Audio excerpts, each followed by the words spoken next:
Bueno, arratsaldeon eta eskerrik asko beste behin ere hona hurbildu zareten guztioi.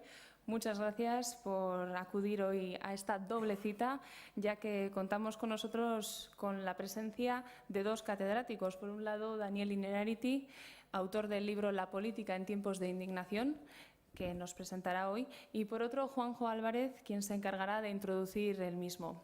A continuación, resumiremos en breve la carrera de Daniel Innerarity. Es filósofo de formación, concretamente catedrático de Filosofía Social y Política, investigador de Ikerbasq, entidad ligada a la Universidad del País Vasco, y director del Instituto de Gobernanza Democrática llamado Globernance. También ha realizado labores de docencia en diferentes universidades, tanto europeas como americanas, entre las cuales destacamos la Sorbona de París, London School of Economics o la Maison des Sciences de l'Homme. Bien, tal vez ustedes hayan tenido la oportunidad de leer sus artículos en El País o en El Correo o en El Diario Vasco, ya que es colaborador habitual de estos periódicos.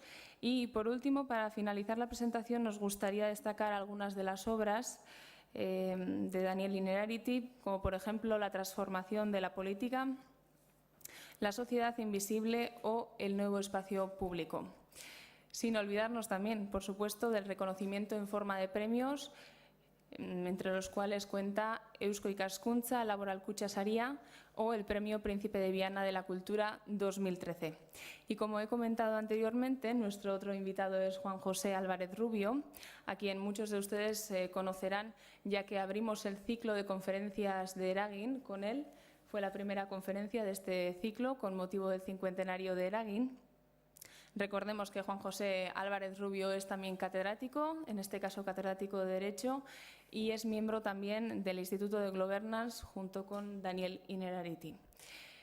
Sin más preámbulos, recordemos también que después de la conferencia podrán ustedes hacer las preguntas que consideren oportunas. Hitza zuena da. Juan José Álvarez, Daniel Innerarity, nahi duzuenean. Eskerrik asko, Maili.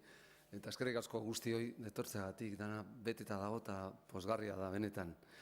Es un reto y a la vez una alegría, primero, ver que Eragin logra conciliar espíritus críticos orientados a mejorar la democracia, que yo creo que es el primer objetivo que, sin verbalizarlo expresamente, lo persigue Daniel desde hace muchos años, ¿no? Y para mí es la primera vez, llevamos muchos años juntos, Daniel, colaborando y trabajando como amigos, y presentar a un amigo que es Daniel, que es conocido de todos, no es una tarea sencilla. Primero porque puedes tender al halago fácil y eso no le iba a gustar y me iba a echar la bronca después. Segundo porque una correcta presentación, como un correcto obituario, no tiene que ser un homenaje de quien hace la presentación. Hay muchos obituarios donde el que lo hace está haciéndose un auto-homenaje y no al fallecido, a la fallecida, diciendo el vínculo estrecho que ha tenido y lo mucho que él le ayudó en las ideas que llevó adelante. Entonces, empalagan hasta el extremo ese tipo de obituario. Entonces, no lo voy a hacer, pero sí me apetece reivindicar en Daniel, primero, una coherencia vital, porque es una persona que se dedica a la filosofía política, pero en este caso el orden de los factores no va a alterar el producto, porque puede ser político-filósofo, en el sentido más griego del término de político, ¿no? Reivindicar la política cuando, como nos dice en más de uno de sus lugares de reflexión, es casi objeto de linchamiento en este momento.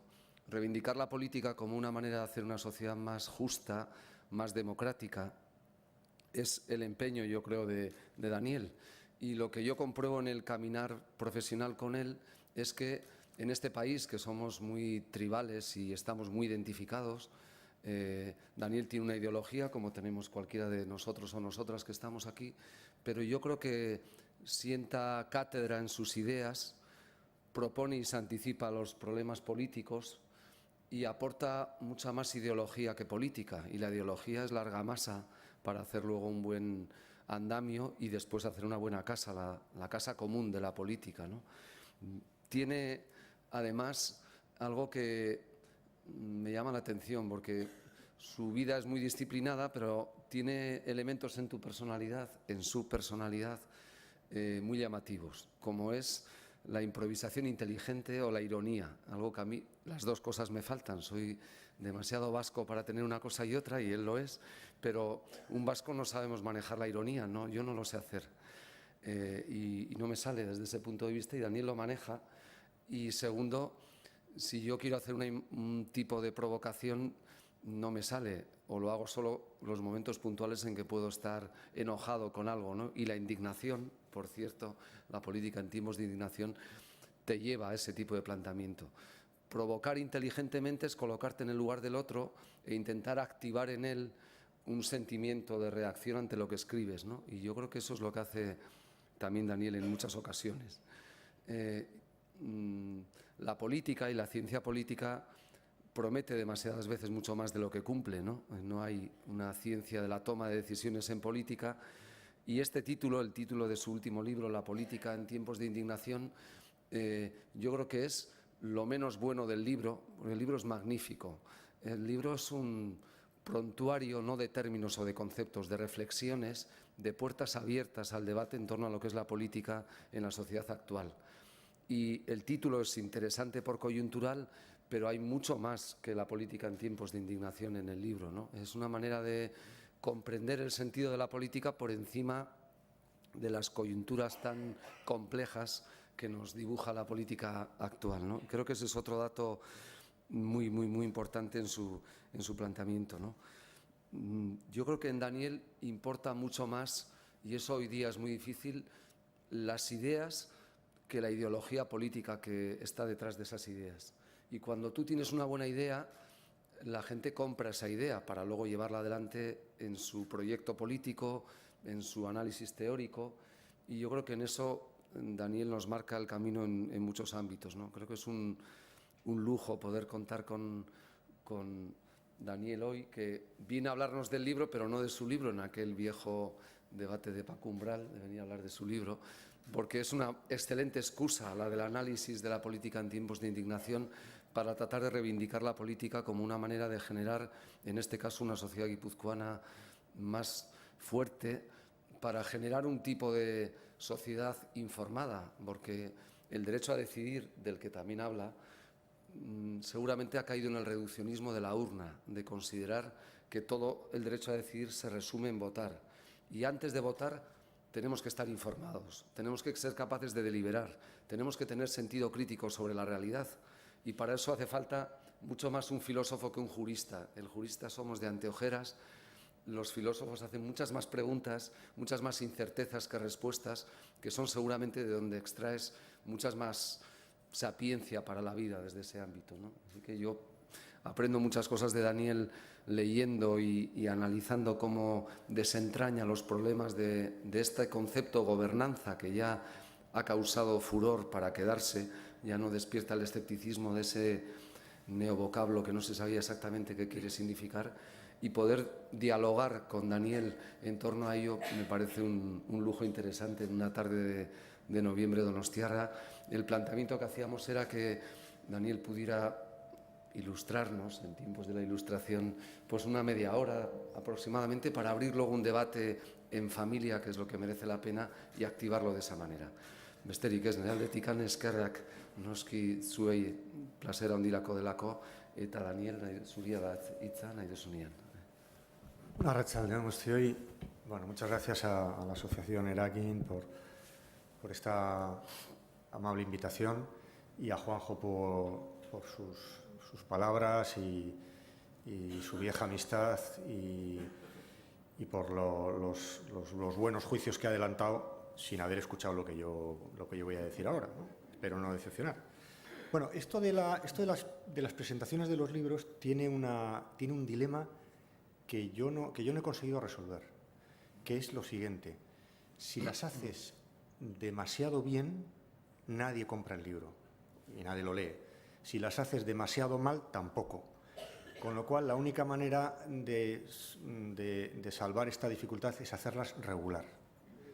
Y eso es lo que me gustaría a mí hacer ahora, ¿no? Una presentación regular de mi libro, suficiente para que os hagáis una idea de la perspectiva, los temas, el enfoque que me ha interesado hoy, pero al mismo tiempo sin desvelar alguna clave profunda que solamente se desvela con un cierto esfuerzo después de unas cuantas horas de lectura. A ver si lo consigo. Bien, yo creo que en la democracia reciente hemos pasado por tres grandes momentos, tres grandes etapas, así muy grosso modo, ¿no?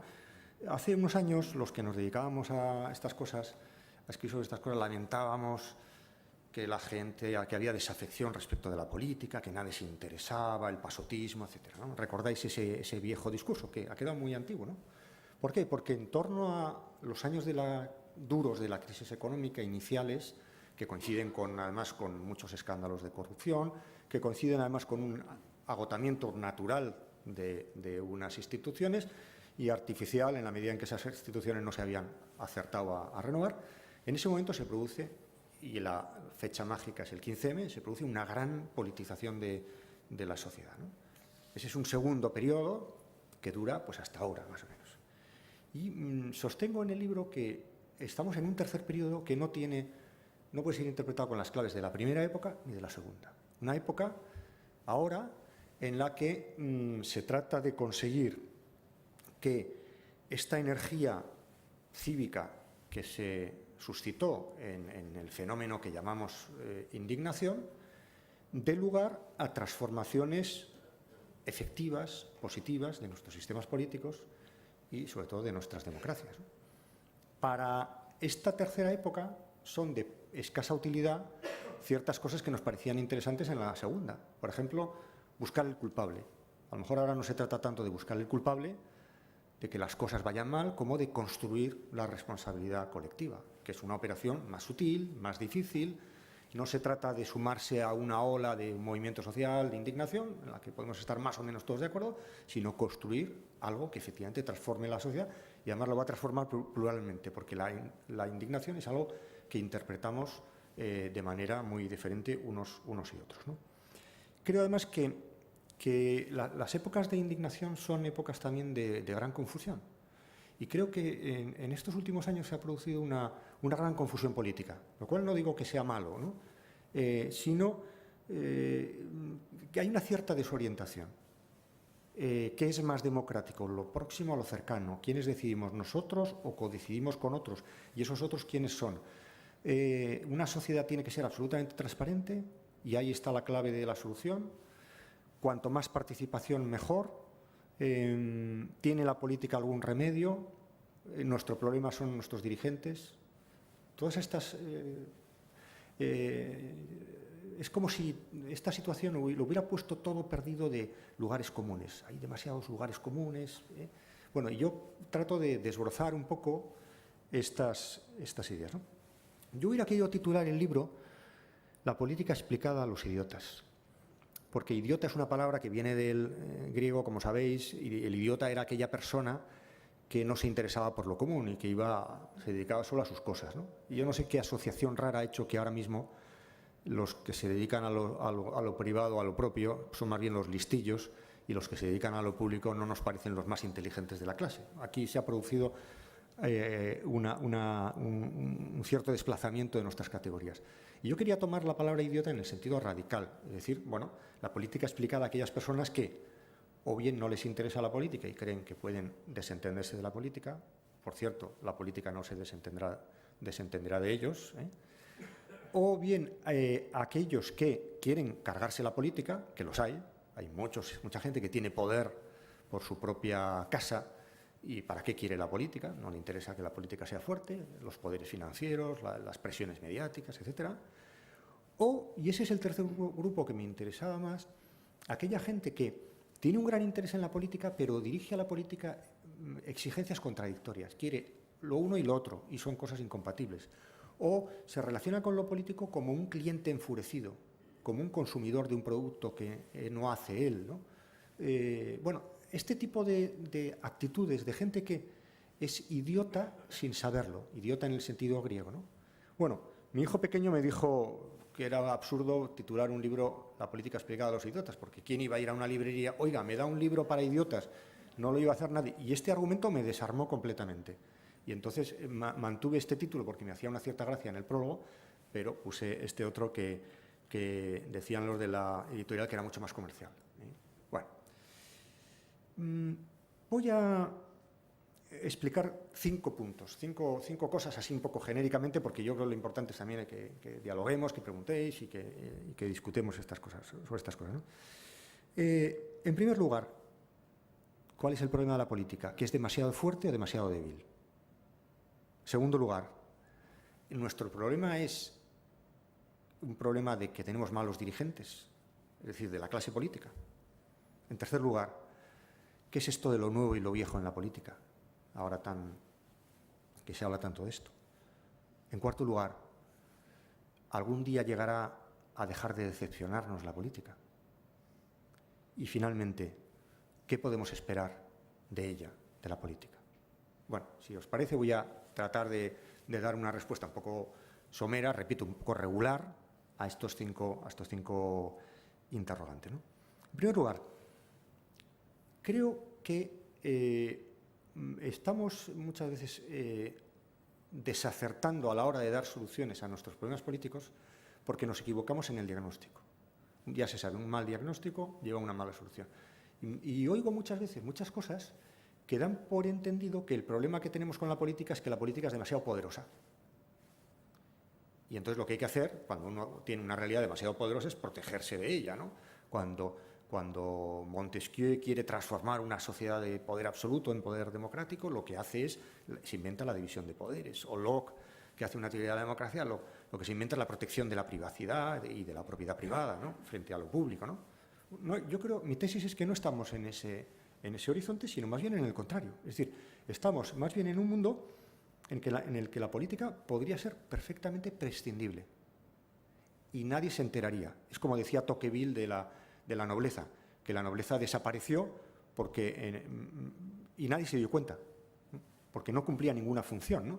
Podría ocurrir que la política desaparezca. Imaginemos que nos pasa como pasó en Bélgica, y que va camino de pasar también en Cataluña, no lo sé, que durante bastante tiempo no hubo gobierno. Y lo malo es que las cosas funcionaron relativamente bien, ¿no? O sea, que la gente no se dio cuenta. Bueno, a mí esto me parece muy grave, ¿no? Y además creo que hay mucha gente, antes lo anticipaba un poco, hay mucha gente que a esto no le viene mal. Hay mucha gente a la que esto le va mal, que la política sea débil, y hay mucha gente a la que le va bien. ¿A quién le va bien? Al que ya tiene poder. El que ya tiene medios para hacer valer sus intereses o sus opiniones, ese no necesita que la política funcione bien. Cuando yo hago desde hace mucho tiempo una defensa de la política, que no es una defensa de los políticos ni de nuestros sistemas políticos, ni me hace estar ciego ante sus carencias, es porque pienso en aquella gente, en aquellos intereses, en aquellos valores que no pueden abrirse paso más que si la política funciona bien. Y eso creo que es lo que debería interesar, ¿no? Segunda cosa, vamos a ver. ¿Es nuestro problema que tenemos una mala clase dirigente y, por tanto, eso que llamamos la clase política es mejorable y frente a lo cual muchas veces hay un auténtico linchamiento, ¿no? Bueno, yo no quiero disculpar a nadie y además hay aquí alguno en la sala que se dedica profesionalmente a esto y que me merece el mayor de los respetos, incluso de admiración. Estoy pensando en nosotros. No nos lo pongamos tan fácil. Nosotros como ciudadanos y ciudadanas. Ojalá el problema fuera ese. Ojalá el problema fuera, vamos a quitar a estos y vamos a sustituirlos por estos otros, ¿no? Yo creo que no es exactamente ese. Ese es un problema, que a veces no los podemos sustituir cuando deberíamos, que se circula poco la gente, y hay algunos que son manifiestamente mejorables. Eso no lo voy a discutir. Pero el problema no es exactamente esto, ¿no? Muchas veces están ellos y ellas allí porque no estamos nosotros. Yo vivo en un pequeño pueblo de Navarra y sé lo difícil que es hacer una candidatura electoral en un pueblo de 500 habitantes. Y desde luego, a la gente que me dijo que no, hacer una candidatura electoral, yo ya no les tomo en serio cuando me expresan opiniones políticas y se cabrean. No se lo merecen, ¿no? Es decir, a veces hay ciertas maneras de argumentar en política, de argumentar o de estar cabreado en política, que dan a entender que el problema de la política es que hay una élite perversa que ha capturado nuestros sistemas políticos y que no hace lo que nosotros sabemos que hay que hacer, le decimos que hay que hacer, pero no nos hacen caso. Lo que podríamos llamar una especie de elitismo invertido. El elitismo de las élites, ¿no?, y el elitismo de las masas, ¿no?, como si nosotros realmente sabemos lo que hay que hacer en política. Creo que el asunto es un poco más complicado, ¿no? Esto me recuerda siempre al viejo chiste de aquellas autoridades ferroviarias que descubrieron que siempre que había un accidente de trenes, la peor parte se la llevaba siempre el último vagón y decidieron suprimir el último vagón. A partir de ya, bueno, pues hay ciertos tipos de argumentos que son muy similares de este estilo, ¿no?, de este tenor, ¿no? No nos representan. Yo entiendo lo que quiere decir y entiendo la crítica que hay detrás, pero en algunas expresiones y en algunas actitudes de esto lo que hay es quitemos el último vagón, ¿no? Bueno, alguien tiene que representar. La política tiene una estructura participativa, pero también representativa, ¿no?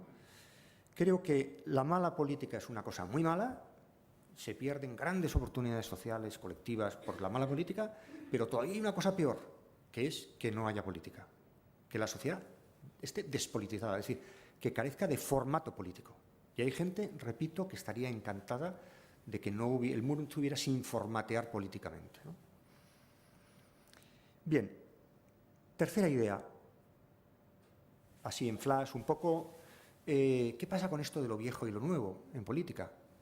Bueno, ¿qué pasa que el gran argumento ahora mismo es ser joven, nuevo, no tener pasado, para tener un gran valor político? Ahora mismo en las elecciones americanas, en las primarias republicanas, los 3 candidatos que van en cabeza son 3 candidatos cuyo gran valor y de lo que más presumen es de no tener ni idea de política. Como, por ejemplo, De Gaulle se presentó a las elecciones diciendo que iba a librar a Francia de los políticos, como si él fuera no se sabe qué, ¿no? O Berlusconi, todo su discurso ha sido contra la clase política. Bueno, es decir, hay gente que, o sea, yo creo que ahora mismo se está produciendo una cosa que hay que interpretar bien, y es que lo nuevo se ha convertido en algo sobrevalorado en política. Lo nuevo es importante, o sea, es importante que en política haya renovación de gente, renovación de ideas, de generaciones, pero ¿no os da la impresión de que hemos exagerado un poco este punto?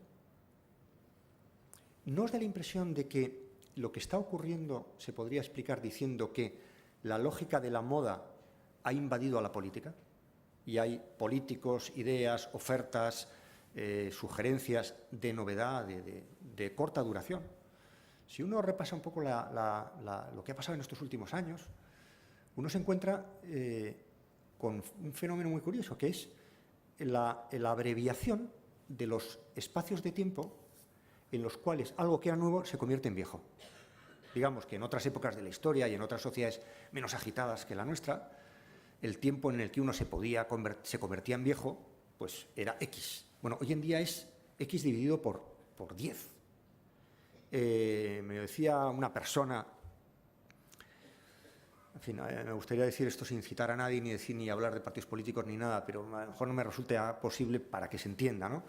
Pero me decía una persona que en España, hace unos años, había los partidos que estaban preparando la pira en la que quemara el bipartidismo, al viejo bipartidismo, estaban ya con el fuego ya preparado, ¿no? Y de repente vieron cómo llegaron otros por detrás y les echaron al fuego. Me lo decía uno de estos partidos que ahora mismo casi están a punto de desaparecer, pero que en un momento parecieron que eran la gran solución de renovación. Bueno, no he dicho nombres y apellidos ni nada, ¿no? Para que no se entienda nada. Y en cambio, uno de los representantes más importantes de estos nuevísimos partidos, el otro día me dijo: el tiempo nos está tratando muy mal. Es decir, estamos envejeciendo, llegamos antes de ayer, dimos un pelotazo político y el tiempo nos está tratando fatal. Bueno, yo le dije una cosa, dije: mira, la gente que ya somos un poco talluditos, lo que tenemos que hacer para ligar, en el supuesto de que eso a uno ya le interese, o sobre todo tenga alguna oportunidad, es no apostar a la belleza, ¿no?, ni a la juventud. Tenemos que apostar, por ejemplo, pues, a ser interesante, ¿no? Y claro, vosotros habéis puesto todos los huevos en la cesta de ser jóvenes. Y eso, en el momento en que apuestas todo por eso, el tiempo empieza a correr en tu contra, ¿no? Entonces ya, bueno, pues evidentemente cada vez eres mayor y además cuando esto además se ha convertido en nuestro sistema político, se ha convertido en una agitación que va a tal velocidad que, muy bien, tú te aprovechas de ese carrusel, te pones como nuevo, pero que sepas que enseguida te vas a convertir en viejo. Juega a varios valores. Apuesta, aquí que está Javier Echevarría, el gran teórico de los plurivalores, de los valores múltiples. Javier lo hubiera dicho de otra manera, mejor, hubiera dicho eso, hay una pluralidad de valores. Apuesta un poco a experiencia, un poco a renovación, pero también un poco a, no sé, otro tipo de valores políticos. No lo pongas todo en algo que se desgasta tan rápido, ¿no? Bien, hablaba de la moda, ¿no? Y esto de la moda, claro, tiene que ver con... Pasa una cosa curiosa. La moda, sabéis cómo funciona la moda, ¿no? La moda parece que es un mecanismo de renovación, pero toda renovación funciona porque hay una reposición de lo viejo. Vuelve en los años 60, vuelve... No sé qué, si alguien ahora tiene un pantalón acampanado o una corbata, que no la tire, no cometa esa tontería, que la guarde, porque a lo mejor dentro de poco los profesores volvemos a usar corbata, ¿no? ¿Quién lo sabe? Y los pantalones acampanados, alguien me dijo que ya estaban al punto de caer, ¿no? De volver, ¿no? Bueno, pues a lo mejor estamos metiendo en el cajón de lo nuevo y de lo viejo ciertas cosas y a lo mejor lo viejo vuelve a ponerse de moda. O sea, es tal el frenesí de renovación y obsolescencia en el que estamos. Un poco de calma, un poco de tranquilidad, ¿no? Vamos a sentarnos a hablar con calma y a discutir de estas cosas. Y además hay otra paradoja final sobre este tema que me gustaría destacar, y es que eso de qué es lo viejo y lo nuevo no lo decide uno, lo deciden los historiadores. Es decir, cuando vengan los historiadores, bueno, primero los electores, pero luego los historiadores dirán, en los años 2000 hubo esta idea que fue renovadora y esta otra que no. Y estos que aparecieron como la gran innovación resultaron ser más viejos y más antiguos que los que habíamos declarado como ancianos, ¿no? Bueno, ojo con la clasificación de lo viejo y de lo nuevo, que corresponde más bien al mundo posterior, a los historiadores, ¿no? Esto es como aquel chiste, también otro chiste de filósofos y por tanto que no tiene mucha gracia, que es aquel grupo de seres humanos que estaban deliberando a ver si abandonaban la edad de piedra y pasaban a la edad de hierro, ¿no? Bueno, eso no se decide en una asamblea, ¿no? Eso los historiadores posteriores dicen hasta aquí duró la edad de piedra y hasta aquí. Bueno, pues cuando hagan la historia de nuestras sociedades dirán esto fue lo verdaderamente nuevo. No lo que se presentó como nuevo no era exactamente lo nuevo, sino esto otro, ¿no? Y en cambio aquello que parecía agotado dio más de sí porque fue capaz de renovarse, de reformularse de otra manera, ¿no? Bueno. Cuarta idea. ¿Dejaremos alguna vez de decepcionarnos de la política? Mi respuesta es no. La política, y ya lo digo desde la primera página del libro, la política es capacidad de convivir con la decepción. ¿En qué sentido? En un doble sentido. En primer lugar, la democracia es un sistema político en el cual lo que hay es crítica, negatividad, alternativa, impugnación, escándalo, desvelamiento, desocultación. Operaciones que a un marciano que llegara aquí y viviera esto diría, los habitantes de la Tierra están todo el día peleándose por palabras y criticándose unos a otros, mientras que en Marte tenemos una dictadura que funciona muy bien, exacta, donde nadie lleva la contraria a nadie, ¿no? Bueno, ¿qué nos parece mejor? ¿La dictadura marciana o el caos democrático terrestre? Pues probablemente este segundo, ¿no? Pero la impresión que uno puede tener es que esto va muy mal, ¿no? Bueno, yo me acuerdo de mi abuela, que no tenía mucha experiencia de vida en sistemas democráticos, la pobre, siempre que ponía la televisión, decía, esto está muy mal porque la gente no se trata con respeto, todo el mundo está criticando. Mira, el partido de la oposición critica al gobierno, el gobierno critica a la oposición. Y bueno, a mí me parecía que aquello era precisamente algo que había que celebrar, ¿no? Bueno, pero la percepción a veces es esta. Pasa algo parecido con la corrupción, ¿no? La corrupción mala, la peor corrupción, ¿sabéis cuál es? La corrupción de la que no nos enteramos. Pero yo hago un ejercicio, os propongo un ejercicio que creo que es muy sano para el equilibrio psicológico. Siempre que salga un escándalo de corrupción en los medios de comunicación, alegraos. Porque eso significa que hay gente que trabaja, que hace bien su función. Y nosotros no nos parece eso tolerable, ¿no? Y si llevamos mucho tiempo sin que salga nada de esto, a lo mejor resulta que no lo estamos haciendo tan bien, ¿no? Bueno, es un consejo que no lo tomaréis muy en serio, ¿no? Bien, ¿por qué la política es decepcionante? Pues en una sociedad democrática, claro. Bueno, de entrada, porque en una sociedad democrática todos tenemos derecho a tocar poder. Y no hay nadie que llegue aquí y diga, estas son mis ideas, y punto, y se acatan, ¿no? Es decir, que la política en una sociedad democrática es un espacio compartido, un espacio donde todos tienen derecho a jugar, ¿no? Y por consiguiente, en la política uno tiene que acostumbrarse a eso que los sociólogos llaman las decisiones suboptimales, es decir, a que uno nunca consigue todo lo que quiere. ¿Por qué? Porque tiene que pactar, tiene que transaccionar, tiene que llegar a un compromiso. Mal asunto sería que hubiera alguien en nuestras democracias que pudiera conseguir todo lo que quiere. Acostumbrémonos cuanto antes a no conseguir todo lo que queremos, o, dicho de otra manera, cultivemos una disposición al compromiso, a buscar acuerdos, porque la realidad política es una realidad de poder compartido y, por tanto, no hay acción sin réplica. Uno expresa una opinión y enseguida le critican. Uno trata de defender su interés y hay otros que hacen exactamente lo mismo. Bueno, ese es el juego de la política, ¿no? Y esto produce frustración en aquel que considera que en la política se puede obtener todo lo que uno quiere, ¿no? Me acuerdo cuando, por poner un ejemplo que pueda ilustrar esto, aunque no quiero hablar de este asunto, pero solo como ejemplo, ¿no? Cuando ETA estaba activa y había discursos sobre la inutilidad de la violencia, aparte de su ilegitimidad, la inutilidad, uno de los argumentos más repetidos era: hay que decir a esta gente que eso que pretende conseguir por las armas, donde se consigue es en la política, ¿no? Y hay que conseguirlo por medios políticos, ¿no? Bueno, yo entiendo lo que se quería decir con esa expresión, pero yo siempre decía, no, tampoco se consigue políticamente. Es decir, políticamente no se consigue nada. Nada absolutamente. La política no es un camino para conseguir lo que uno quiere, sino un camino para convivir y, por tanto, para conseguir lo que todos queremos, lo cual implica, cuando hay intereses distintos, puntos de vista distintos, opiniones diferentes, necesariamente contentarse no con lo que uno quería, sino con algo intermedio. Bien. Por tanto, yo creo que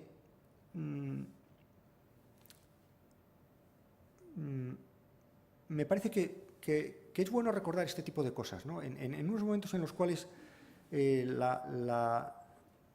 efectivamente es verdad que la política no está a la altura de lo que deseamos de ella y de lo que tenemos derecho a esperar a ella, pero tampoco deberíamos hacernos demasiadas ilusiones. La política, lo digo en el libro un poco provocadoramente, como le gusta a Juanjo, la política es una actividad mediocre, porque la sociedad es mediocre, porque no vivimos en sociedades de sabios,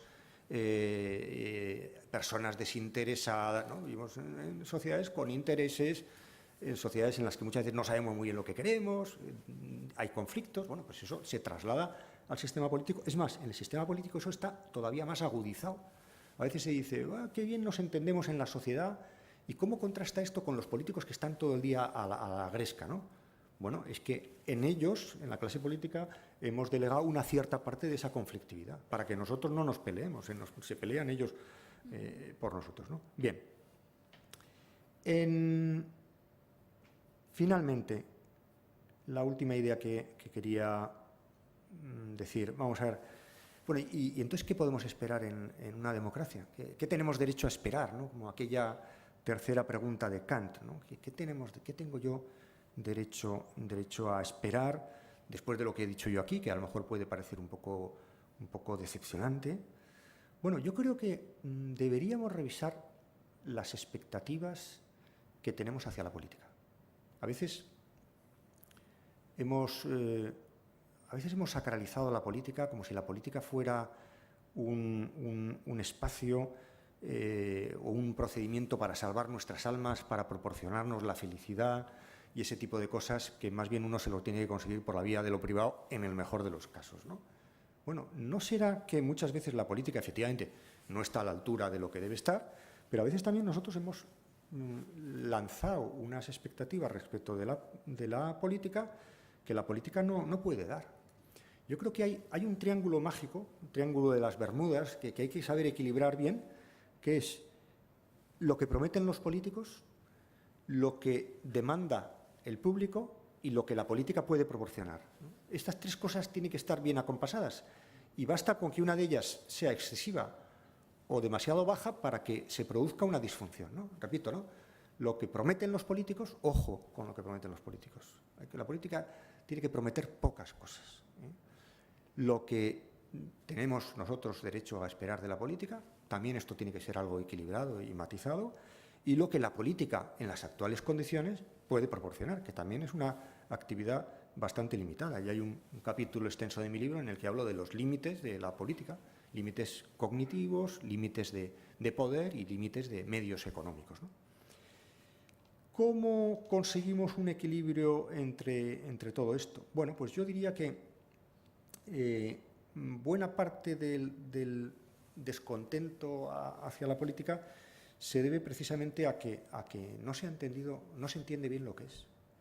Todo el esfuerzo que hay detrás de mi libro es, aunque el título no me dejaran que fuera así, explicar la política. Es decir, tratar de hacer entender, antes de criticar, de qué va la política, cuál es su lógica. No para disculpar a nadie, sino precisamente para que podamos dirigir hacia la política unas exigencias ajustadas a su naturaleza. Y no esperemos una cosa que la política no puede proporcionar, ¿no? Desconfiemos de quien proporciona problemas, soluciones fáciles y simples a problemas que son complejos. Desconfiemos de quien va a la política, pues eso, a encontrar la felicidad, ¿no? En fin, es como ir a la política con estas pretensiones es como esperar consuelo del propio banquero, ¿no? O tratar de hacer amigos en la política. La política no se va de eso, ¿no? O mezclar la familia con los negocios, ¿no? Todas estas cosas que hemos oído muchas veces, ¿no? Bueno, pues también tienen su reflejo en la política. A cada sitio se va a hacer una cosa y a la política se va a hacer un tipo de cosas, ¿no? Creo que la política, y termino con esto, la política, tenemos que entender bien la política, porque solo si la entendemos bien podremos juzgarla con toda la severidad que se merece. Y con eso no pretendo disculpar a nadie, ni a los representantes, ni a los representados, sino calibrar cuáles son las obligaciones de unos y de otros, de tal manera que podamos mejorar nuestros sistemas políticos. Eskerrik asko zuen arretagatik.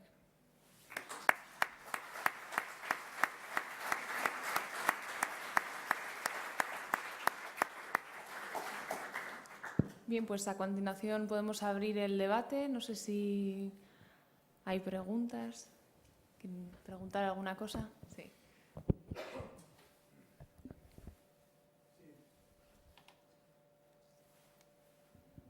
Yo creo que Juanjo ha hecho muy bien la presentación cuando ha hablado del sentido de la ironía y que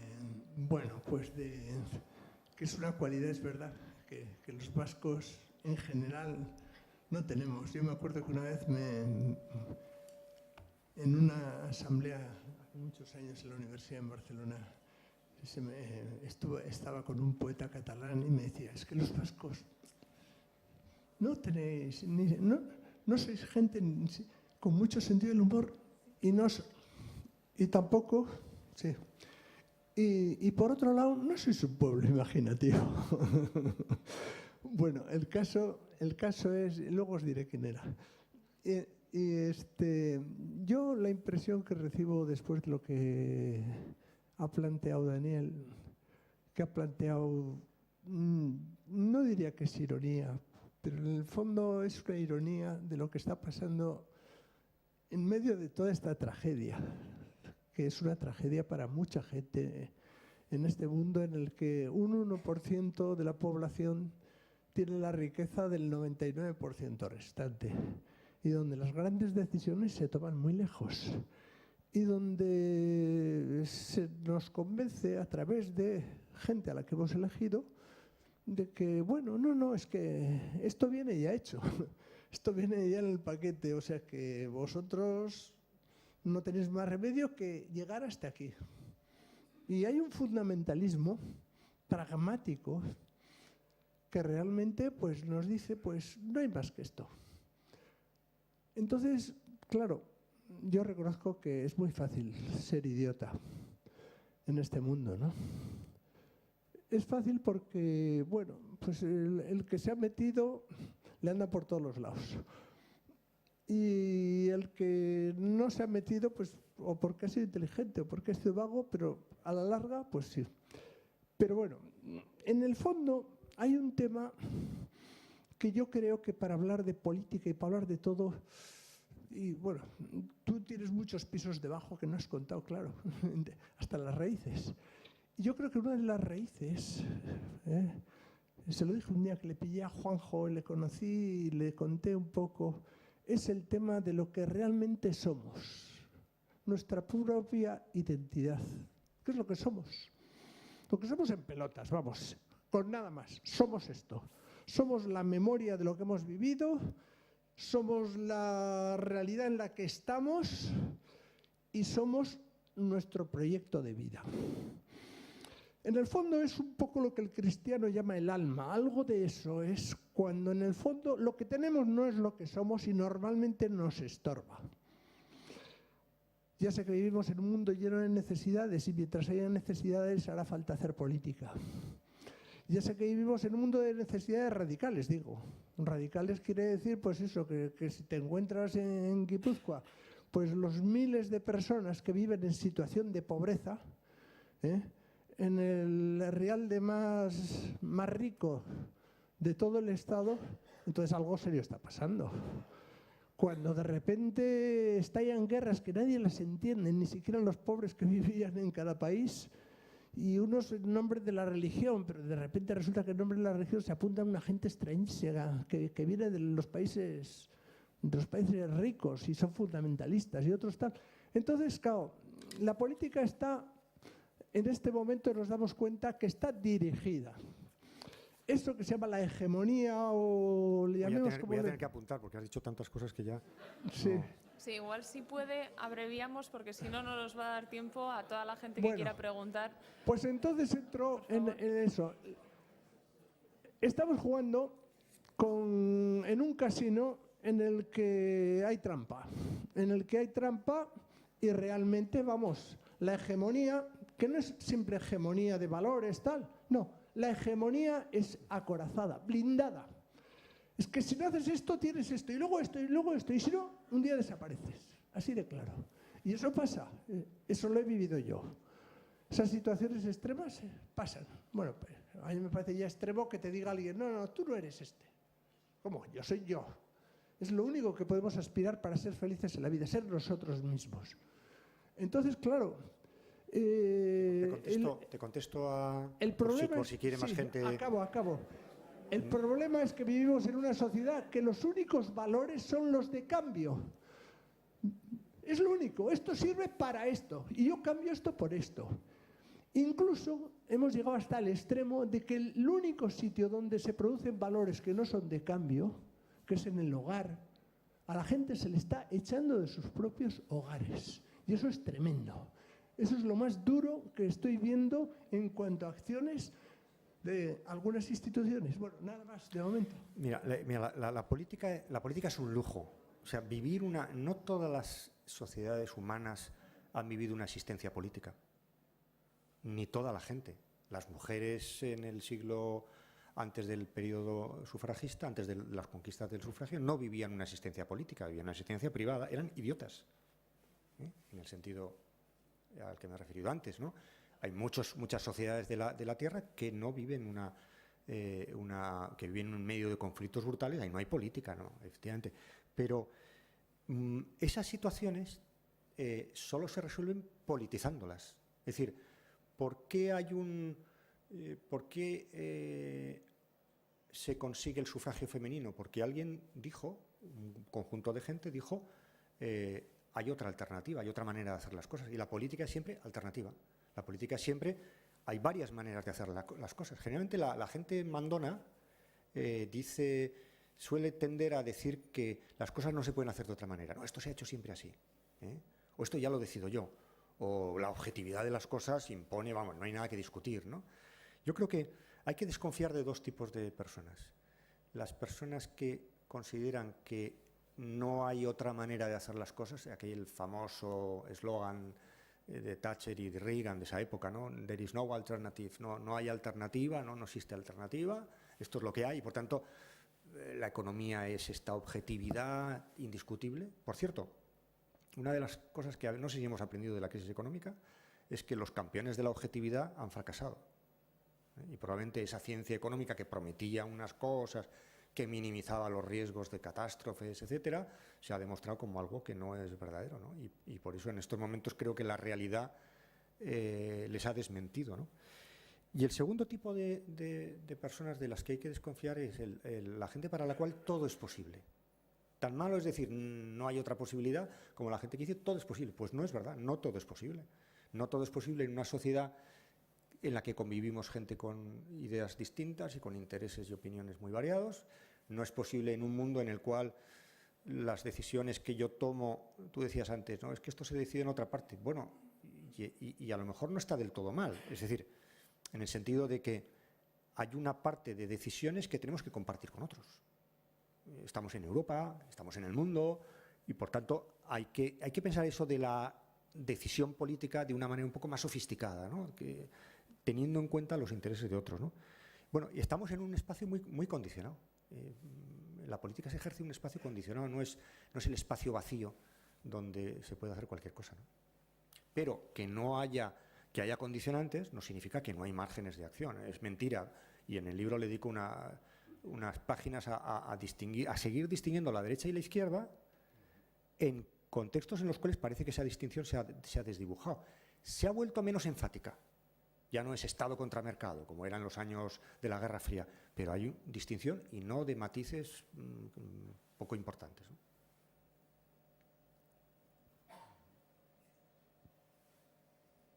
¿Más dudas, preguntas, cuestiones, cosas que hayan quedado en el tintero? Críticas incluso. A Juanjo me refiero. Irónicas en todo caso, ¿verdad? Daniel hace unos días titulaba una ponencia en una jornada que tuvimos de autocrítica contra el arte de tener siempre razón, ¿no? Me gustaría que desarrollaras un poco esa idea troncal, ¿no? Contra el arte de tener siempre razón. Me parece que es una enseñanza en el título que no convierte en retórico lo que sigue, pero que te marca ya la pauta, ¿no? ¿Qué quería significar? Sí, bueno, lo que quería decir con esto es que los seres humanos tenemos una tendencia a seleccionar de la realidad o a dirigir nuestros sensores hacia aquellas zonas de la realidad que nos dan la razón. Es algo casi inevitable. Seguramente si inevitablemente nos agrada más la compañía de aquella gente que nos da la razón, ¿no? Y aquella que nos la quitan nos resulta un poco molesto, ¿no? Y todos necesitamos una abuela, ¿no? Abuela es una institución que fundamentalmente tiene una función social, que es la función de decirnos contra toda evidencia que somos los más guapos y los más listos, ¿no? Bueno, ¿qué sería un mundo sin abuelas? Es decir, un mundo en el que no hubiera un espacio de confort en el que, contra toda evidencia, nos dan la razón, ¿no? Bueno, pero pensemos en la locura en la que acabaríamos si todo nuestro entorno fueran abuelas. ¿Os imagináis un mundo rodeado de abuelas? Pues terminaríamos locos. Hay dos posibilidades. Podríamos terminar locos o podríamos terminar estúpidos, es decir, no aprendiendo nada, ¿no? Porque el aprendizaje tiene que ver con el contraste, tiene que ver con la decepción, ¿no? Con que uno tiene una expectativa y esa expectativa no se cumple, ¿no? Y nos lleva a la contraria, ¿no? Yo contaba este chiste de Freud que me gusta mucho, ¿no? Que es el del caldero, ¿no? Alguien le ha dejado un caldero a otro y después de mucho tiempo se lo exige, oye, devuélveme el caldero. Y este le dice 3 cosas. Le dice, primero, tú no me has dejado a mí ningún caldero. Segundo, el caldero que me dejaste ya te lo he devuelto. Tercero, el caldero tenía un agujero, ¿no? Bueno, claro, así es inevitable tener razón, ¿no? Y entonces, bueno, creo que es una actitud que nos empobrece en el plano político y en el plano de la vida existencial, ¿no?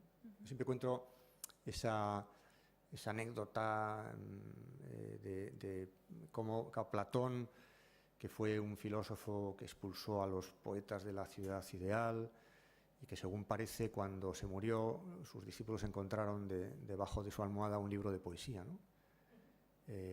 Y alguien se escandalizó y otro le dijo, no, es lógico, hay que leer al adversario, ¿no? Es decir, hay que buscar puntos de vista que contrasten con lo que uno es, ¿no? Con lo que uno ya...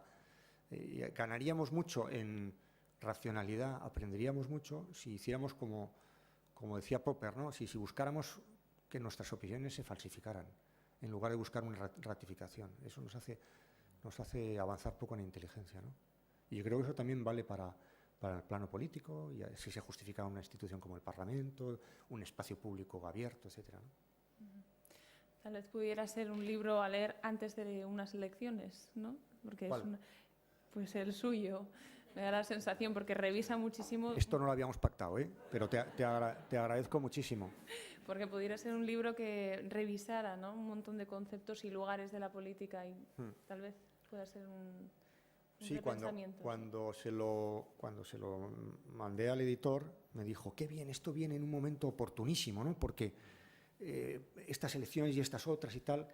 Y yo le dije, y no era por vender el producto, le dije, mira, a partir de ahora vamos a vivir en una cadena ininterrumpida de momentos oportunos para este tipo de libros. Y aquello le convenció, ¿eh? Y por eso puso tapas duras y hizo una tirada amplia. Es decir, no creo que esto sea este follón, esta confusión, esta desorientación, al mismo tiempo este interés que yo percibo. Voy a muchos sitios y hablo de estas cosas y yo percibo un interés que, de verdad, hace 15 años no nos hacían ni caso. A la gente que nos dedicábamos a estos temas no nos hacían ni caso. Ahora tampoco, pero nos escuchan. Nos escuchan, o sea, hay inquietud hay una necesidad de referencias, ¿no? de orientaciones, porque en el espacio público hay ideas absolutamente contradictorias, a veces dichas por la misma persona. No sé, pongo un ejemplo. El otro día discutí con una persona y me decía, es que hay que bajar el sueldo a los políticos. Y esto lo explico también en el libro, ¿no? Y yo le decía, bien, vale, de acuerdo, si yo no vivo de esto, me parece bien. Ahora, eso tiene un efecto secundario. Y es que, bueno, tiene varios efectos secundarios, pero uno de ellos es que te cargas una institución que surgió en la Revolución Francesa. Una de las primeras cosas que hicieron los revolucionarios franceses, hay que tener en cuenta que la sociedad del antiguo régimen era una sociedad en la cual todo el mundo era idiota, menos unos pocos que eran aristócratas ricos y se dedicaban a hacer política. La Revolución Francesa introduce el principio de que la política la hacemos todos. Y lo primero que descubren es también los pobres. ¿Y cómo conseguimos que los pobres hagan política? Dando un sueldo a los políticos. Por tanto, si reduces el sueldo de los políticos, a lo mejor aristocratizas la función política. Y, por ejemplo, se llena el Parlamento de catedráticos, funcionarios y gente de nuestro estilo. No estaría bien, ¿eh? Es decir, a lo mejor hay gente que podría aportar mucho a la política, pero claro, eso le supone un sacrificio, le implica un retorno muy complicado. Otro tema, por ejemplo, el tema de las puertas giratorias, ¿no? Funcionan unos tópicos sobre esto. Tú quieres facilitar, todo el mundo entendemos qué es lo que hay que prohibir. Uno no puede estar en un ámbito en el que se toman decisiones y pasar al otro lado de la mesa en ese mismo ámbito en el que se benefician de esas decisiones, ¿no? Si yo estoy dando subvenciones a las compañías eléctricas, no puedo al día siguiente trabajar en las compañías eléctricas. Y esto hay muchos ejemplos que podríamos contar. Eso es de cajón, ¿eh? Ahora, las condiciones de retorno a la vida profesional, si las ponemos muy duras, lo que hacemos es dificultar que mucha gente que podría aportar mucho a la política venga a la política. Porque claro, le supone un sacrificio tan brutal, y hay algunos casos que yo podría contar aquí, hay gente para los cuales la política es un chollo, pero hay otros para los cuales es un sacrificio. Un amigo mío, diputado, escribió una vez un artículo que titulaba cambio el chofer que no tengo por cambio chofer por documentalista. Y luego explicaba, cambio un chofer que no tengo, pero todo el mundo se cree que los parlamentarios tenemos un chofer, por un documentalista. Y me contaba, claro, lo que siente un parlamentario. Teóricamente el Parlamento es un órgano de control del Ejecutivo. En la práctica, un parlamentario es alguien inerme ante el Ejecutivo y los lobbies que tienen mucha más información, más medios, que uno que no tiene ni un documentalista. Oiga, es que yo para saber este proyecto de regulación de la propiedad intelectual necesito un saber experto, que hay que pagarlo, que hay que escuchar, necesito tiempo. Entonces, además, siempre que se le ocurre a alguien la sana idea de recortar en política, no sé qué nos ha dado contra los parlamentarios, ¿verdad? Siempre se dice, reduzcamos el número de políticos, como si ese fuera el problema. Y además, siempre que reducimos el número de parlamentarios, cuando el Parlamento es la institución pobre.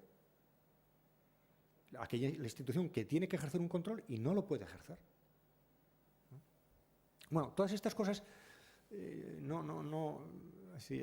libro trata de ser un instrumento para ayudar a la reflexión sobre estas cosas, ¿no? Poner en cuestión algunos lugares comunes, mostrar la paleta de opciones que hay en cada uno de los temas, a veces ir un poco contra la corriente, porque eso me gusta, y al final que uno tenga elementos para hacerse un juicio, porque al final el buen juicio, o sea, la buena formación política es lo más necesario para tomar las decisiones que luego cada uno quiera tomar y le dejen tomar, ¿no?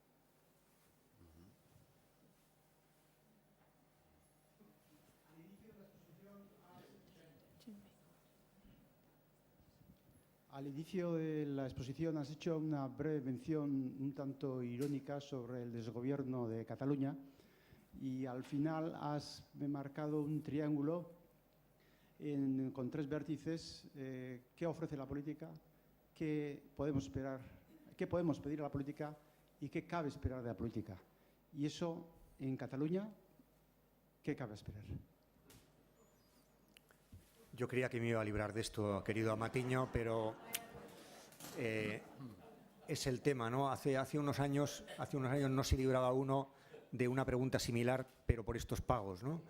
Y ahora me temo que no vamos a hablar de otra cosa que de eso. Bueno, vamos a ver. Yo creo que lo que está pasando ahora mismo en Cataluña. ¿Será el micrófono? Perdón, Daniel. ¿Igual será el micrófono? No. Si va a explotar algo, que nos avisen. Por cierto, en caso de que explote algo, primero salimos los de la mesa y luego esto.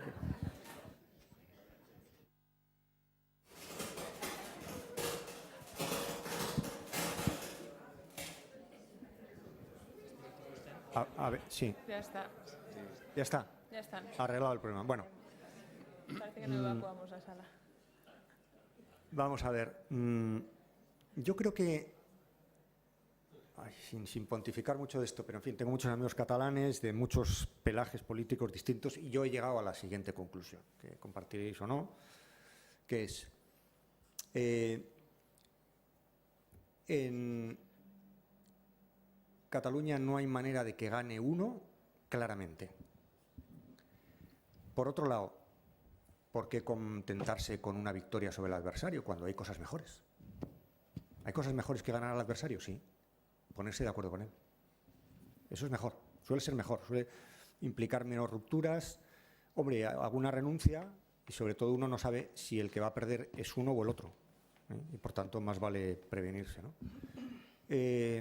Por tanto, yo creo que la solución, no hay otra solución que un compromiso. Compromiso significa una renuncia de una parte y una otra renuncia de otra parte. Y un espacio de resolución que no esté predeterminado. Es decir, esto es una manera un poco abstracta de decir una cosa que se entiende muy fácil. Lo que yo no puedo es apelar a unas reglas del juego que casualmente, entre comillas, dan la razón a uno. Eso no es un procedimiento democrático. Hay que buscar un procedimiento democrático que abra un horizonte de indeterminación.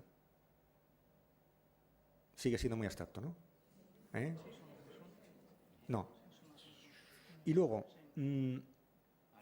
yo viví el año en Inglaterra, en Londres, el año del referéndum en Escocia.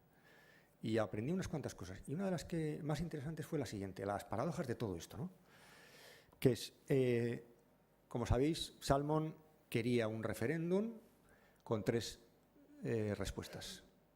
Sí, no y una cosa intermedia. ¿Por qué? Porque pensaba que con la cosa intermedia se iba a forrar. O sea, el 80% iba a querer lo intermedio. Cameron, que es muy listo, pero se pasó de listo y puso en grave riesgo la unidad del Reino Unido, que debe ser una cosa que le preocupa, dijo no, o sí o no, o te quedas y si te quedas te aguantas, o te vas y si te vas, pues te vas, ¿no? Dramatizó la elección. Al final, ¿qué pasó? Que estuvo a punto de ganar el sí. Y ganó el no gracias a la intervención de Gordon Brown y gracias a que el gobierno prometió a los escoceses que si votaban que no, habría una situación mejor que en el fondo coincidía con lo que originariamente quería Salmond. Es decir, ganó Salmond. De hecho, ganó Salmond. Ganó la solución intermedia. Lo que tienen hoy en Escocia es, en un proceso, porque lo tienen que hacer en un plazo de años, es una situación muy similar a la que Salmond quería, que era una independencia que no ponía en cuestión la corona, la libra, la pertenencia a Europa, el compartir los recursos petrolíferos del norte, el control de fronteras y alguna otra cosa más. Es decir, pues una cosa que en el fondo es donde yo creo que se desenvuelve la vida política, que es una zona gris. Yo creo que la vida política y la vida en general está siempre en tonos grises y ambiguos. Ahora mismo eso de la ambigüedad está muy mal visto y la gente quiere cosas nítidas, o dentro o fuera. O si te vas con todas las consecuencias. Si te quedas con las normas que yo digo, ¿no? Este es un poco el lenguaje militar un poco que tenemos, ¿no? Pero la vida no es así. Nadie está en los sitios así. Estamos continuamente en unas zonas grises renegociando las condiciones del estar, ¿no? Y esto aplicado al caso de Cataluña, ¿qué implica? Bueno, pues que yo creo que habría que conseguir una fórmula en la cual se sintiera reconocido y a gusto una cantidad de la población mayor que el 60% e incluso el 70%. ¿Por qué hemos renunciado a eso? ¿No? ¿Por qué? Creo que eso no es imposible. Lo que ocurre, no escondo la dificultad del asunto, lo que ocurre es que en estas últimas elecciones han perdido fuerza política aquellos agentes que hubieran podido hacer esto y han ganado mucho aquellos agentes que o bien no saben o no quieren o no pueden hacerlo. Y así estamos, ¿no? En cualquier caso, yo creo que, por lo que yo intuyo y hablo con amigos míos catalanes, en fin, aquí Rafa Jiménez sabrá más de esto que yo, que vive allá a la mitad de la semana, pero yo lo que yo percibo es que de aquí a diciembre va a haber un barrizal, no vamos a salir de esto, y a partir de diciembre debería haber un reconocimiento de 2 cosas. Una, no hay una mayoría suficiente para un proceso de independencia. 2, es tan grande el número de gente que quiere la independencia que no basta con una apelación al marco legal constitucional tal y como lo tenemos. Y a partir de enero pues se abrirá un cierto juego en esto, ¿no? Daniel, ¿existe el derecho a decidir y el derecho a decidir sobre qué? ahí estamos entrando en ese terreno en el cual, si contesto bien a tu pregunta, ya la gente no va a comprar el libro, o los que lo han comprado no lo van a leer. Entonces… Retiro la pregunta. Entonces. No retiro la pregunta, pero te la voy a contestar regular, ¿no? Regular, siempre regular. Vamos a ver. Yo creo que el principio elemental de una democracia es el autogobierno, que uno se gobierna a sí mismo. Uno se gobierna a sí mismo. A partir de ahí empezamos a hablar, ¿no? Eso no lo discute nadie, ¿eh? El asunto no es si uno tiene derecho a decidir. Bueno, yo creo que yo lo que soy es firme partidario del derecho a codecidir, ¿eh? Me parece que tenemos un derecho irrenunciable a codecidir. ¿En qué sentido? En el sentido de que uno decide en determinados contextos. No podemos cortar como si fueran containers o tubos de laboratorio los espacios sociales, porque continuamente nos estamos influyendo unos a otros. Vamos a ver, para mí fue muy ilustrativo, también en el libro lo comento, en torno a la crisis, el momento de apogeo de la crisis griega. Varoufakis, recién nombrado ministro de Economía de Grecia, fue a Berlín y, bueno, tuvo una entrevista con Merkel y Schäuble, y al acabar él y Schäuble dieron una rueda de prensa. En esa rueda de prensa Varoufakis dijo: yo hay ciertas cosas que no puedo aceptar porque no puedo, porque tengo un compromiso con mi propio electorado. Y Schäuble le dijo: qué casualidad, yo también tengo un compromiso con mi propio electorado. Yo ahí creo que se visualizaba muy bien cómo el atasco europeo. El atasco europeo tiene que ver con que el horizonte de decisión es nacional, más o menos, y el horizonte en el que deben ser resueltos los problemas graves que tenemos es transnacional. Por tanto, el derecho a decidir, entendido como un derecho de un ámbito cerrado, se ve trascendido por arriba porque hay decisiones que nosotros tomamos que afectan gravemente a otros. A mí que, hombre, existe el semestre europeo, es decir, esa institución en virtud de la cual todo presupuesto de todo Estado miembro tiene que pasar por una comisión específica de la Comisión Europea. ¿Te parece mal eso? A mí me parece muy bien. Me parece muy bien. Ese elemento de heterodecisión, es decir, que haya otros que influyen. ¿Por qué? Porque, en fin, no da lo mismo que yo no recaude bien impuestos o que tenga un cuerpo de funcionarios desorbitado, cuando al mismo tiempo estoy requiriendo una ayuda pública. Pero también en el sentido inverso. Esto es muy complicado, ¿eh? También en el sentido inverso, ¿no? También yo puedo decir a Angela Merkel, si yo la tuviera aquí delante, le diría unas cuantas cosas, ¿no? También le puedo decir: oye, tú nos puedes a nosotros imponer ciertas medidas de austeridad, pero oye, aumenta la demanda interna. ¿Qué es esto de los mini-jobs? ¿Qué es estos salarios de risa que hay en Alemania? ¿A costa de qué se hacen, ¿no? O sea, yo creo que hay una gran confusión porque vamos por arriba a una implicación, a una codecisión para la cual no tenemos instituciones todavía. No tenemos instituciones de toma de decisiones, no tenemos instituciones de representatividad y, por tanto, de dación de cuentas parlamentarias, de debate, espacio público. No tenemos. Por ahí arriba está todo por construir en cuanto a la codecisión. Miremos las cosas para abajo.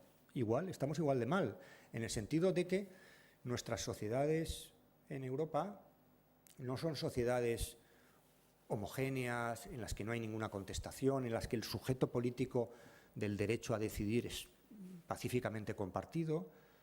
Si así fuera, pues no habría ningún problema.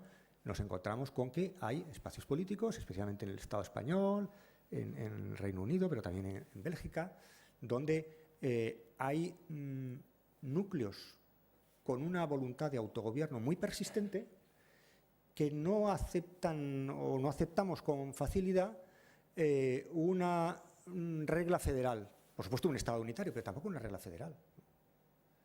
Es decir, cuando alguien dice: eso de Cataluña lo tenemos que decidir entre todos los españoles. Hombre, dice una cosa que hay que tomársela en serio. Sí, es verdad. O sea, un divorcio, que es una cosa distinta de esto, pero en fin, un divorcio exige la codecisión. Hay mecanismos de codecisión en un divorcio, ¿no? bueno, yo no tengo ninguna experiencia de esto, espero no tenerla, pero exige eso, ¿no? Es decir, hay un juez que dice qué se hace con el dinero, qué se hace con los niños, qué se hace con tal, si ha pasado un tiempo. Bueno, ahora ya con el Express estas instituciones se han reducido un poco en peso, bueno, pero sigue habiendo instituciones de la codecisión, pero hay instituciones de la autodecisión, ¿no? Porque si no el divorcio sería imposible, bastaría con que uno de los dos dijera no hay divorcio para que no lo hubiera. Bueno, ¿cómo equilibramos esto? Pues yo creo que es la otra complicación que tenemos, ¿no? Entonces, lo he hecho regular, lo he hecho bien, lo he hecho mal. Hay que comprar el libro para... No sé. Y la analogía o las diferencias entre el caso vasco y el caso catalán, ¿cómo? Yo he deducido de tu abstracción que el maximalismo en Cataluña no lo compartes, perdonad por la voz. ¿Hay una oportunidad vasca de hacer de otra manera las cosas o no, Daniel? ¿Cómo resolver Bueno, eso? de eso no hablo nada en el libro, porque mi libro es un libro escrito en estos últimos 12 años, desde que empecé hasta ahora, 12 años, de los cuales he vivido 9 entre Francia, Inglaterra e Italia. Y además expresamente he intentado evitar toda referencia a España y a políticos españoles. Cito a Berlusconi y a Cameron con mucha más comodidad que a Aznar o a Zapatero, ¿no? Pero yo lo resisto todo menos la tentación. Entonces, si me provocas, Juanjo, te diré mi opinión, ¿no? Vamos a ver, yo creo que hay diferencias muy importantes que hacen que aquello sea casi intratable, como dicen los ingleses, intratable, y esto tenga una más fácil gestión, lo cual no significa que sea más fácil. ¿A qué se debe? Bueno, primero, hay una diferencia constitucional. Nosotros tenemos en la Constitución, vascongados y navarros, vasconavarros o como le queramos llamar, tenemos en la Constitución un elemento de confederalidad, que son la apelación a los derechos históricos y la institución del concierto y el convenio en Navarra. Es un elemento de confederalidad. Por eso yo, cuando los socialistas me hablan de Estado federal, digo siempre, no, eso sería retroceder. No, yo no quiero un Estado federal, me gustaría seguir siendo confederal, ¿eh? Bueno, por tanto, nosotros tenemos un apoyo en el marco constitucional. Le guste a uno más o menos el marco constitucional, un apoyo que permite ciertas cosas. Esto los catalanes no lo tienen. Recordaréis cuando se hicieron las reformas de los estatutos, de unos cuantos estatutos, en Valencia, se introdujo en el estatuto, corrígeme si no es así, una cosa que se llamaba la cláusula Camps.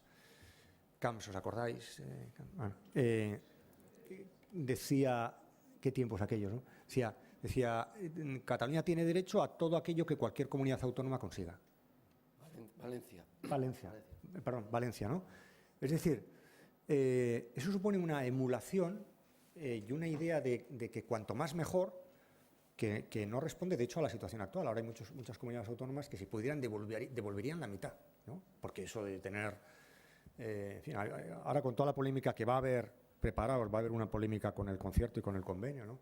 Una de las cosas que no sé si vamos a ser capaces de explicar es que esto no es un chollo, que esto es un sistema de autorresponsabilidad en entornos de riesgo, donde nosotros adelantamos, corremos ciertos riesgos y tenemos que pagar lo mismo, ¿no? Bueno,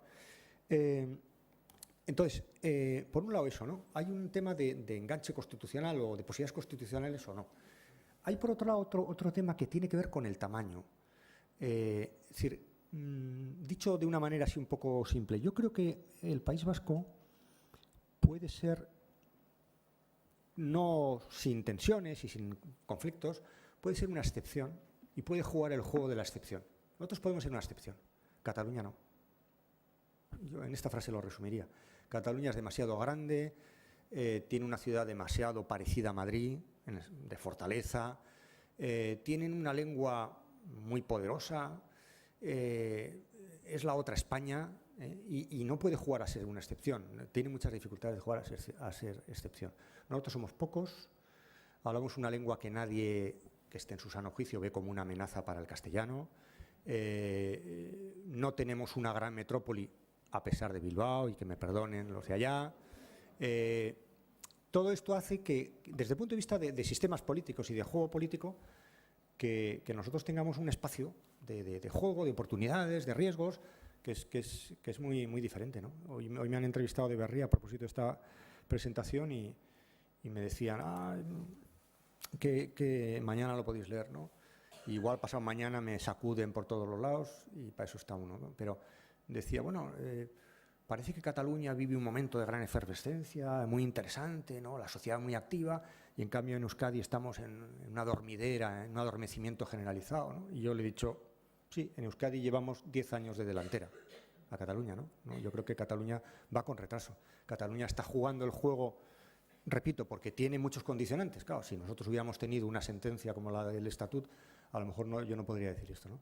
Tiene muchos condicionantes, pero Cataluña está jugando al juego de la imposición en uno o en otro lado, y nosotros todavía sin una salida, en fin, con el horizonte abierto. Ya veremos esto cómo sale, a lo mejor sale muy mal y dentro de 2 años las chicas de Eragin me invitan y digo totalmente lo contrario, ¿no?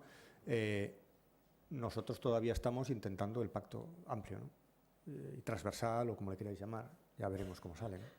No obstante, apuntabas que aunque nosotros seamos, por así decirlo, los raros, la excepción, en la mesa que se forme a partir del 20 de diciembre en Cataluña también se va a tener que negociar algo, un escenario que está abierto, pero que no sé si podría ir tirando por el autogobierno económico, presupuestario, cosas de las terceras vías de las cuales se han hablado.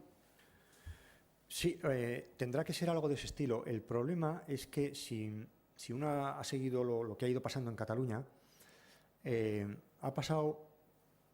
han ido pasando varios trenes con oportunidades, ¿no? Llegaba a Barcelona un tren, o a Madrid un tren con mercancía de Barcelona que ofrecía una posibilidad. No. Al cabo de un tiempo llegaba otro tren más pequeño, con menos posibilidades, tampoco. Al cabo de otro tiempo y entonces el horizonte se ha ido estrechando. Y hace poco me lo decía un político catalán, que tampoco diré su nombre.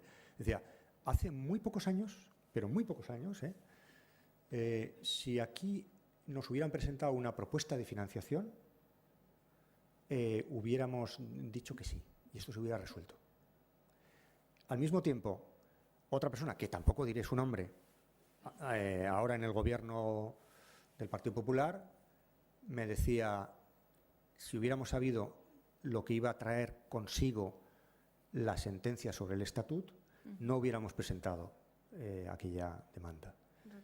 Bueno, esto es lo que ha pasado, ¿no? Es decir, que ha habido una serie de torpezas que han ido haciendo que el asunto se estreche, las posibilidades de solución se estrechen, y en un momento determinado, que no sabría identificar exactamente cuándo, pero se ha producido un cambio que es letal, que es... un sociólogo americano hablaba de conflictos que se pueden resolver dividiendo o traduciendo a dinero, y conflictos que son irresolubles. Conflicto de dinero, bueno, hay un conflicto de distribución, bueno, pues la mitad para ti y la mitad para mí. No, bueno, 60 y 40, vale, nos entendemos. Hay una base, algo que se puede dividir. Conflictos que no se pueden dividir. El conflicto de Salomón, ¿no? Con el hijo, ¿de quién es el hijo?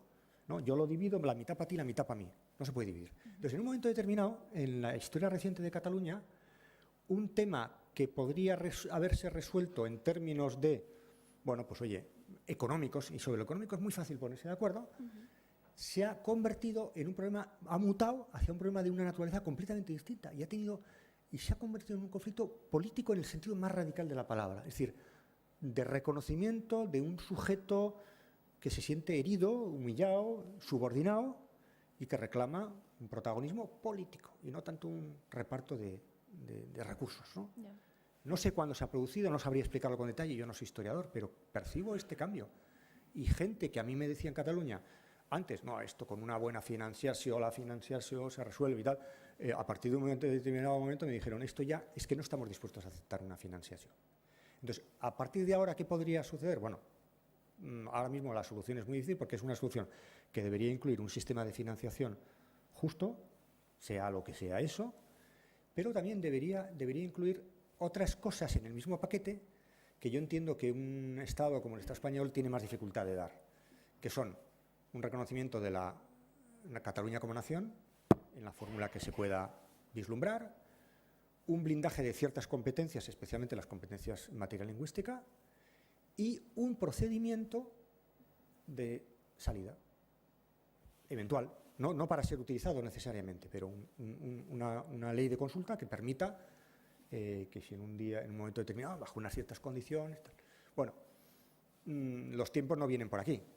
Yo vivo en la única comunidad de España que tiene el derecho a decidir consagrado constitucionalmente, que es Navarra, que pues somos estupendos, ¿verdad, Javier? Y tenemos el derecho a decidir. Es decir, podemos decidir si venimos aquí y anexionamos la Navarra marítima y nos hacemos con Fuenterrabía o no. De momento. Podemos decidir, tenemos ese derecho, ¿no? Nos lo reconocen expresamente. Y parece, que según parece, todo indica que eso se lo van a cepillar dentro de poco. Bueno, pues en fin. Yo quería hacer una pregunta al hilo de tú has dado, Sí.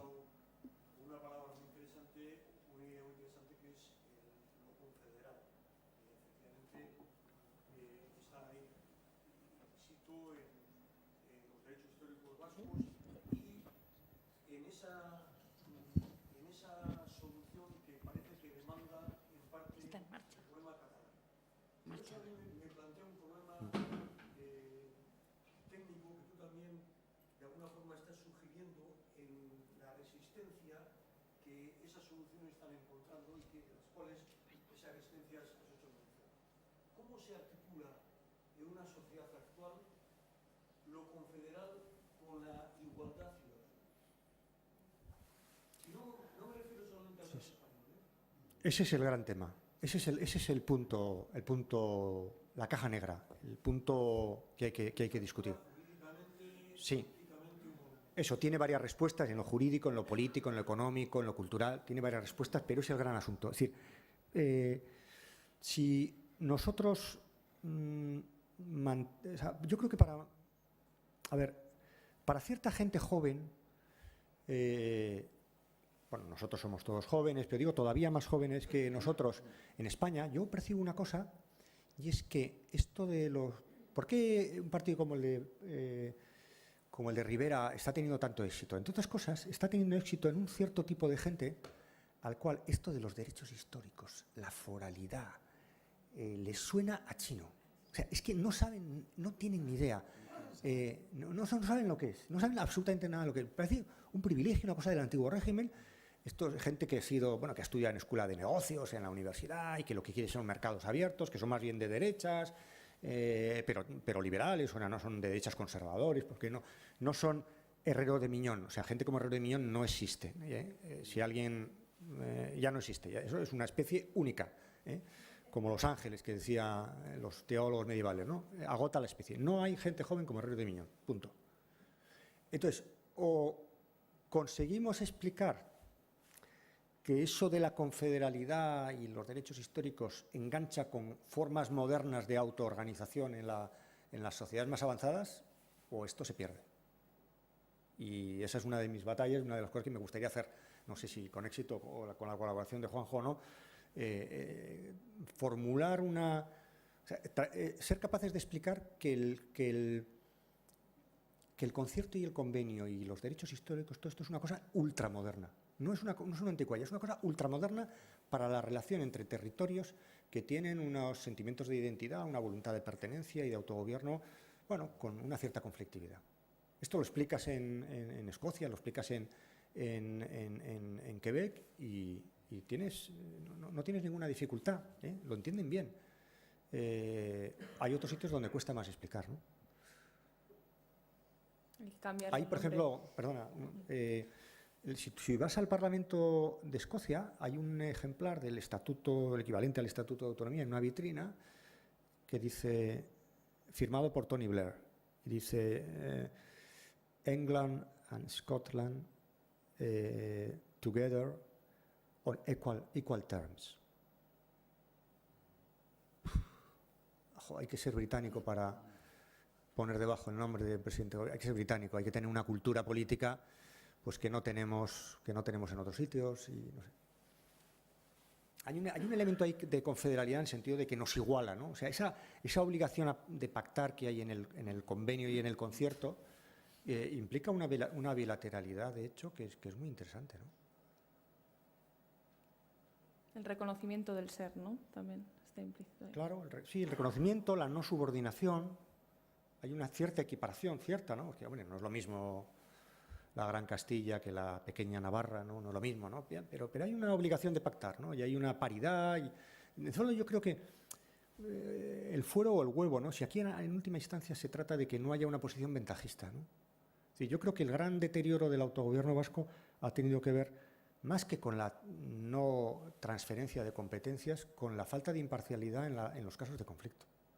Entonces, la sensación de hastío que a uno le provoca el comprobar una y otra vez que siempre hay alguien que tiene la sartén por el mango, ¿no? Y que los instrumentos, especialmente el constitucional, pero no solo, de resolución absolutamente colonizados por los dos grandes partidos, no son una instancia reconocida, no son una autoridad.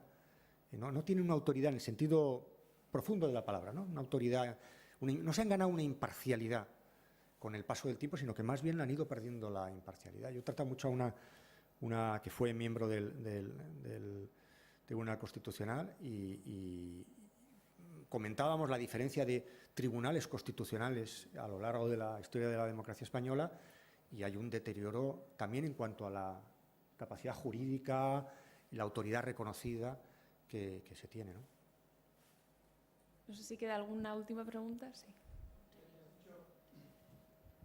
Ya que has dicho, orgulloso, que los navarros sois estupendos, ¿qué le lleva a un catedrático, filósofo, intelectual, objetivo, a participar e incluirse en una lista electoral? Pues probablemente la estupidez de uno y no tener otro remedio, ¿no? Y las presiones múltiples. Y cuando uno se ha pasado mucho tiempo... Bueno, yo tengo unas ideas y por esas ideas he batallado siempre, con mayor o menor fortuna. En Navarra con peor fortuna, generalmente. Uno está batallando por esas ideas y está animando a gente y hay un momento que te dicen, se vuelven y te dicen, oye, ¿tú qué haces ahí, no? Y entonces uno se queda sin argumentos, ¿no? Pero hay también otro... hombre, hay un elemento también muy ilusionante, concretamente en Navarra. Yo probablemente aquí no lo haría, ¿no? Pero a mí me gustan los sitios donde uno es minoría.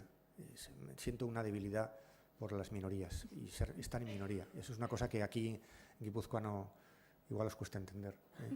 Pero cuando uno ha sido minoría, por ejemplo, hay un principio democrático fundamental que es: organiza un país, haz las leyes pensando en que puedes estar en minoría. En que en algún momento puedes estar en minoría. Eso es fabuloso. Si todos hiciéramos esto, arreglábamos el 90% de los problemas políticos que tenemos. Tú piensas que puedes ser minoría. Así se hace la democracia, ¿no? No se garantizan los derechos de las mayorías, eso se lo garantizan solos. Lo que hay que garantizar es los derechos de las minorías. Yo estoy acostumbrado a vivir en un sitio donde los que piensan como yo pierden siempre las elecciones, son una minoría que hay que proteger, tal. Bueno, pues ahí he crecido y ya he desarrollado una conducta adaptativa para vivir en esos contextos. Y en un momento determinado en el que parece que eso se puede invertir, no en el sentido de arrollar, pero en fin, por lo menos cambiar una mayoría, pues yo no podía decir que no. Y por otro lado, aunque yo me dedico a la filosofía política, nunca he pensado que la objetividad y la honestidad o la autoridad que uno pueda tener, desarrollar en este mundo, tiene que ver con la neutralidad. Lo contrario de la objetividad es el sectarismo, no el compromiso. Yo puedo ser objetivo, es decir, buscar el rigor, puedo, no digo que lo haga, pero puedo buscar el rigor, tener la autoridad, en fin, no hacer trampas en lo intelectual, y al mismo tiempo tener un compromiso. Lo que no puedo es ser un sectario. Evidentemente esas cosas son incompatibles, ¿no? Y si se tratara de cambiar un sectarismo por otro, yo ahí no me apuntaba, eso no me apuntaba, no me interesa nada. El sectarismo no me interesa nada, ni siquiera el de los míos. Pero vamos, tranquilo que yo a partir del 20 de diciembre voy a seguir en la universidad haciendo lo que hacía y tal, o sea, no os libráis de mí tan fácilmente, ¿no? Puedes cantar un poco. No, cantar no. Sobre Cataluña hablaríamos mucho y seguro que hablaremos alguna vez. Calificar como torpeza política lo que ocurrió con el Estatut, Sí. no sé, no sería el término que yo utilizaría, pero bueno.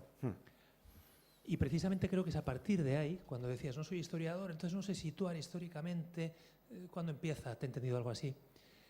Yo creo que uno de los puntos clave, desde luego, es ese. En mi entorno catalán, personalmente os puedo comentar que, desde luego, es un punto clave. Mucha gente que estaba alrededor del federalismo y tal va poco a poco diciendo esto es una humillación y se va desplazando hacia el... Esta es mi experiencia personal, no tiene un valor estadístico, claro, hablo de bastante gente. Pero no era esto lo que quería decir. Lo que ha sido la exposición, el grueso de tu exposición, muy interesante, me ha parecido, como siempre, abriendo puertas, que diría un amigo común.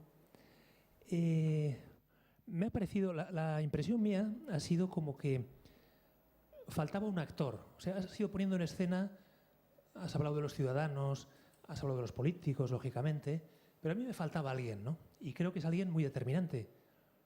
Dentro de 3 semanas tenemos la cumbre de París, climática.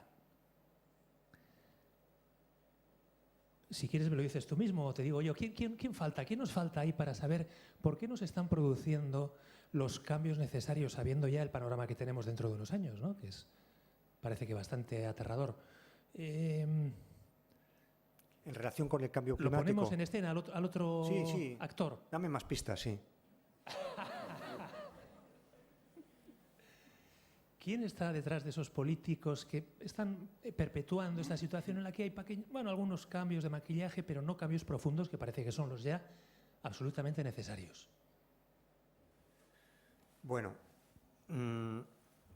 ¿tú quieres que saque aquí un culpable y le abofeteemos públicamente? ¿O prefieres que explique la complejidad del asunto? Hombre, la complejidad brevemente. Sí, brevemente. Mira, pues entonces te voy a tener que hacer comprar otro libro mío, que no sé si te lo he regalado, igual te lo he regalado alguna vez. Un mundo de todos y de nadie. ¿Ese te lo he regalado? Yo creo que lo compré. ¿O lo has comprado? Ah, mira, lo has comprado. Bien. Bueno, pues en ese libro hay un capítulo que se llama Justicia Climática y trato de hacer un mapa de la dificultad de encontrar un compromiso justo para resolver ese problema. Porque es un asunto interesantísimo y tremendamente endiablado y enrevesado y complicado, donde los intereses de unos y de otros no coinciden en absoluto. Entonces, probablemente sea uno de los asuntos más difíciles de resolver que hay. Cataluña es una tontería comparado con eso. ¿Sí? Porque hay gente que...